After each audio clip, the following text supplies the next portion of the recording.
Nagsimula ang pelikula sa isang eksena kung saan ang isang uwak ay nakadapo sa isang lumang karatula na nagsasabing pribadong kalsada. Tapos may dumaan na itim na SUV na may 5 tao sa loob.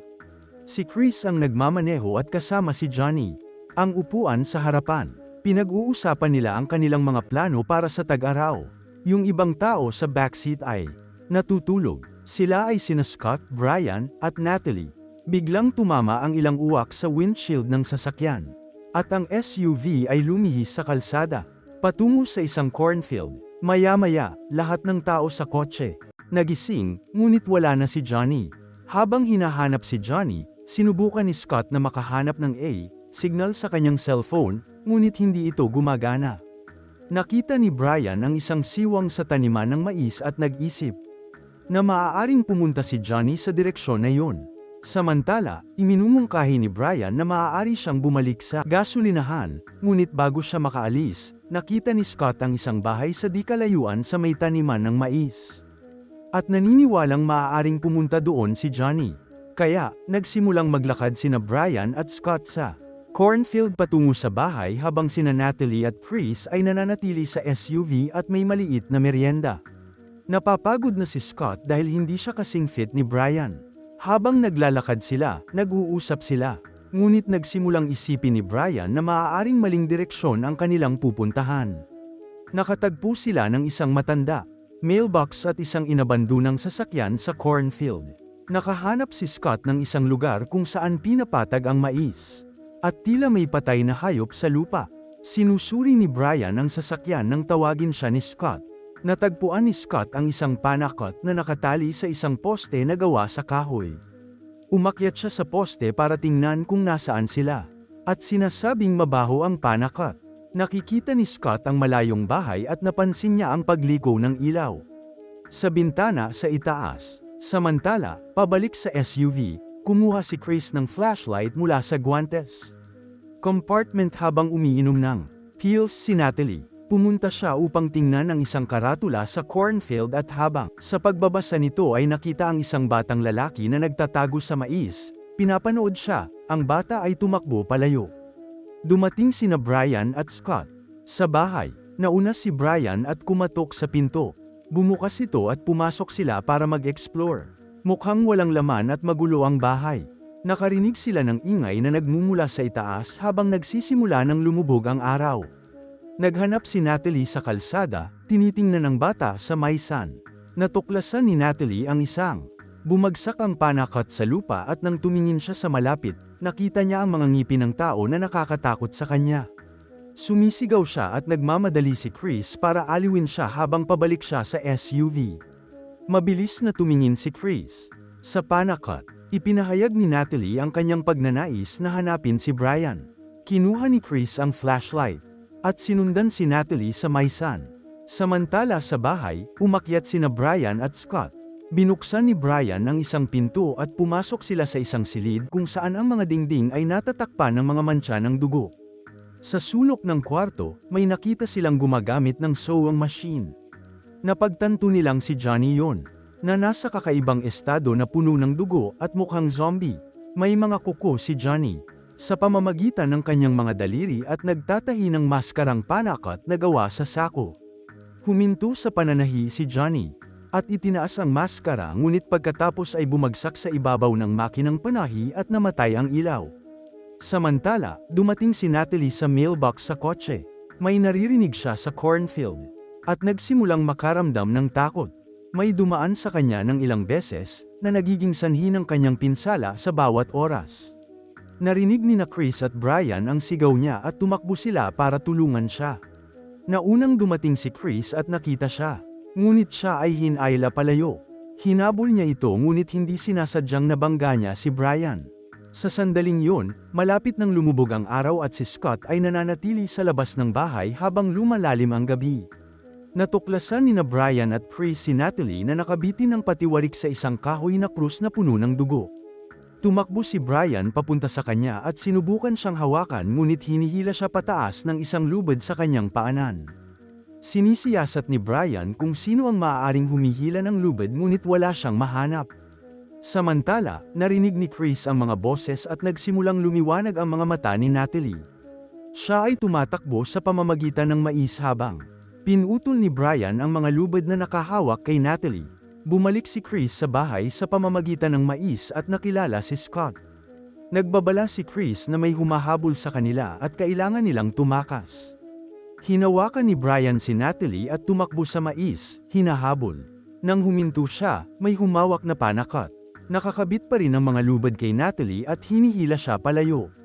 Hinahabol ni Brian ang hawak na panakot papunta kay Natalie at ibinagsak ito. Ang panakot ay nananatiling hindi gumagalaw at isa pang panakot ang tumutulak.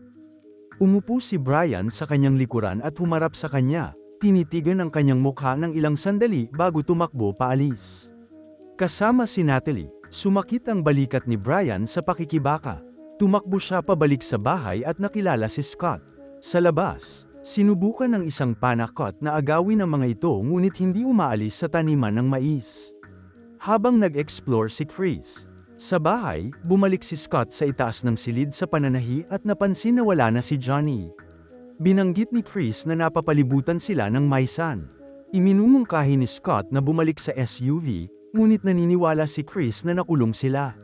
Naiinis si Brian kay Chris dahil hindi siya tumulong kay Natalie. Sumilip si Brian sa bintana, kumuha ng flashlight at kasama si Scott ay nagpas siyang umalis. Habang ginalugad nila ang clearing, nakita ni Scott ang isang panakot sa taniman ng mais. Samantala, si Chris ay patuloy na naghahanap sa bahay, tinitingnan ang mga lumang larawan ng pamilya sa dingding.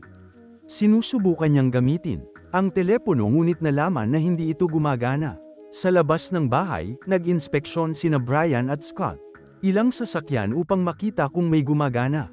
Naghahanap sila ng mga susi, ngunit ang mga sasakyan ay puno ng mga pakana. At may mga sirang bintana. Gayunpaman, nakahanap sila ng mahusay na pinapanatili na Chevy ngunit hindi mahanap ang mga susi.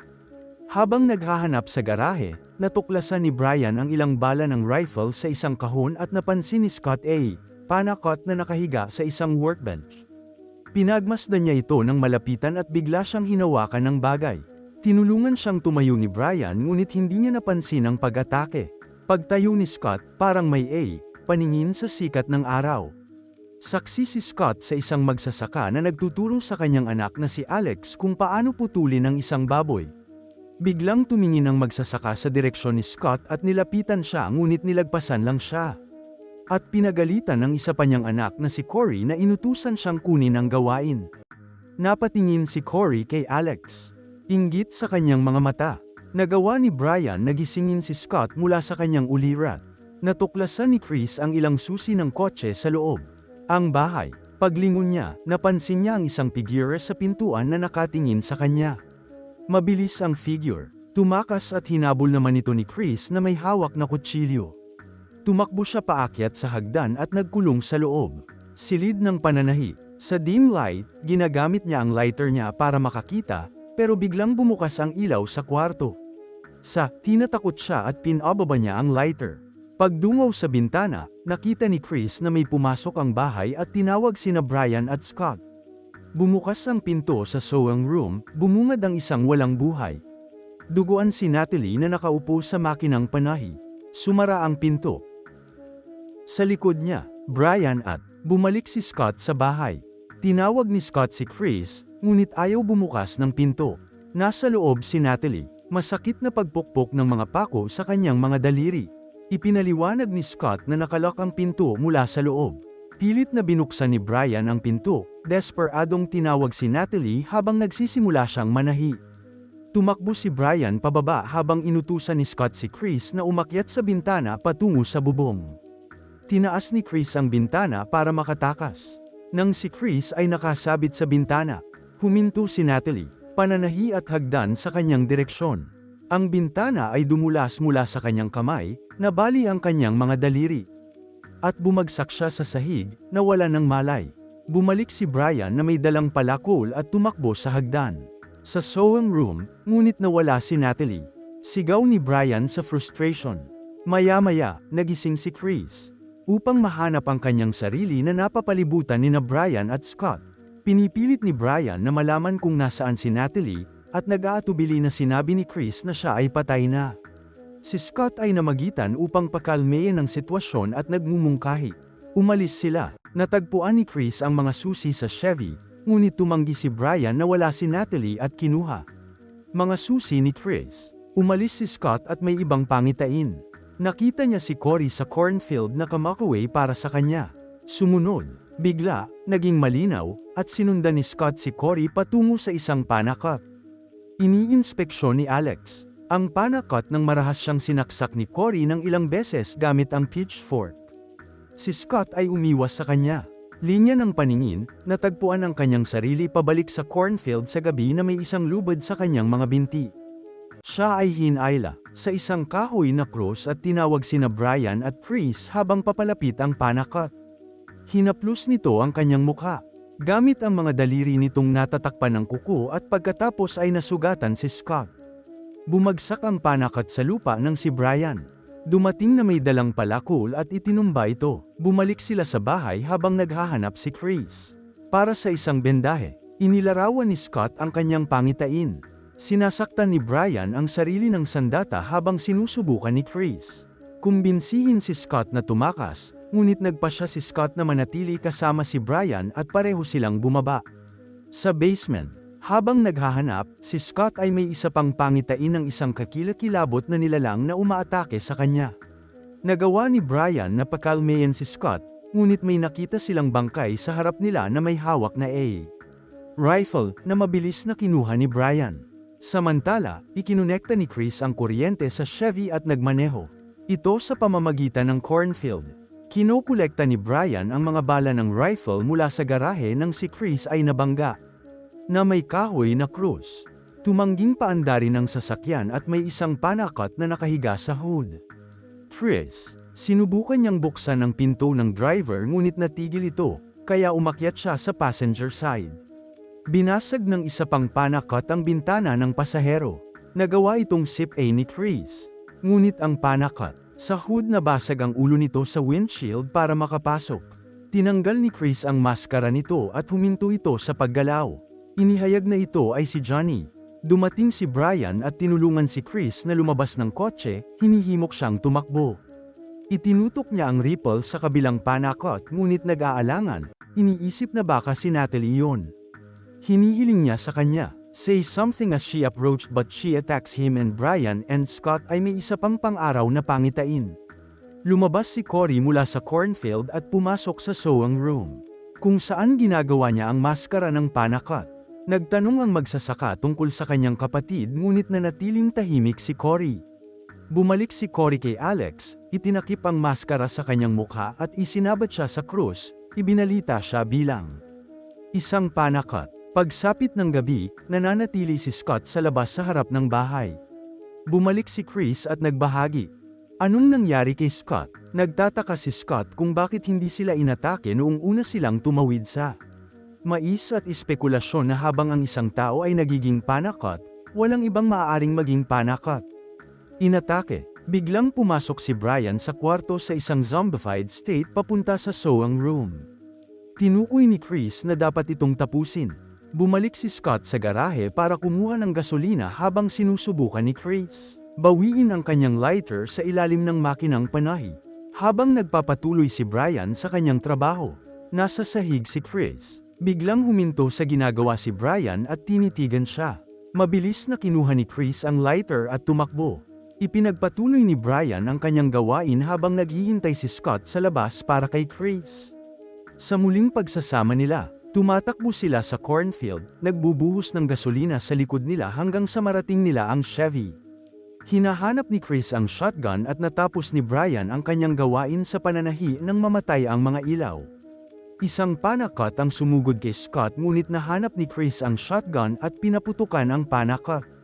Patuloy silang tumatakbo sa mais, binabaril ang panakot sa daan.